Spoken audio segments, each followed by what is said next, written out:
पूर्णिमा के चंदा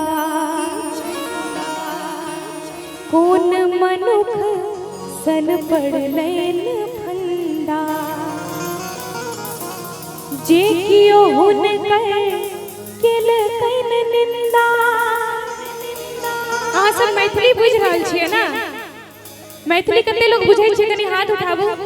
हाँ, जे कियो हुन कर केल कैन निंदा तिनकाओ करती शर्मिंदा। अब विशाल भाई कनी गौर फरमेबै। नैन हुनक दुधारी खंजर यौवनक भारे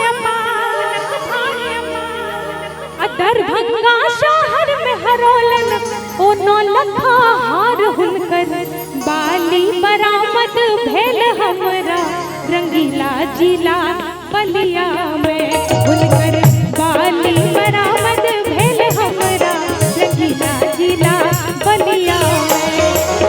झुमका में झुमका हरोलन काशी में कनवाली हम पुछलीन के चरोलक हम ढोरक लाली।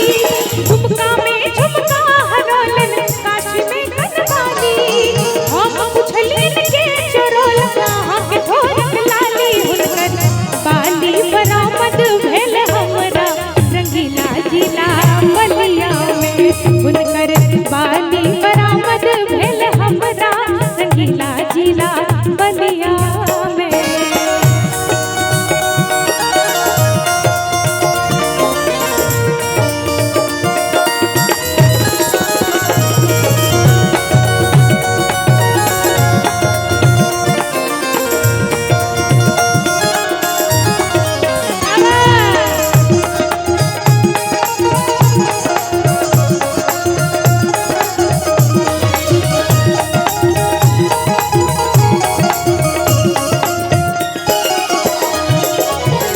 मुँह हुनक पूर्णिमा के चंदा कौन मनुख सन पड़लैन फंदा।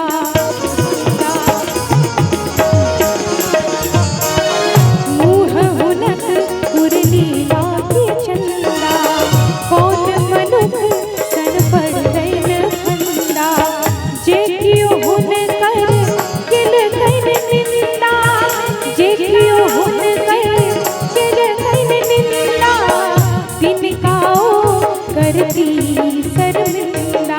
नैन हुनक दुधारी खंजर यौवनक भारे पटना शहर में हरोलन ओ नौलखा हार हुनकर बाली बरामद भेल हमरा सहरसा में। हुनकर बाली बरामद भेल हमरा शहर सहरसा में।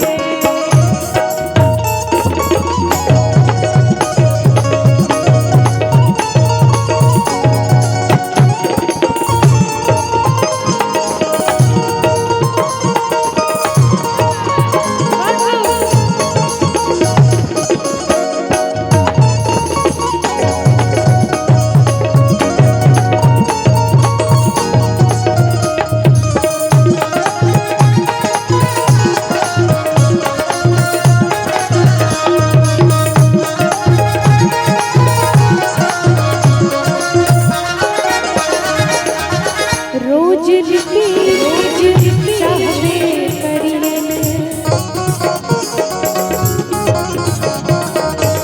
रोज लिपस्टिक चाहबे करियन रुबिया वार पहिरते कर दी। चाहे लोग जतक घायल हो चाहे लोग जतक घायल हो ओने आपन जय बदलती। पान पे बोले गाल पे हरदम चप्पल हिल छनछा जे जियो हुनका किछ कह तिंद्रा मार दी नैन मान। हुनकर ओढ़े दिल भागी केल कौवा शहर दरभंगा में। हुनकर ओढ़े दिल भागी केल कौवा शहर दरभंगा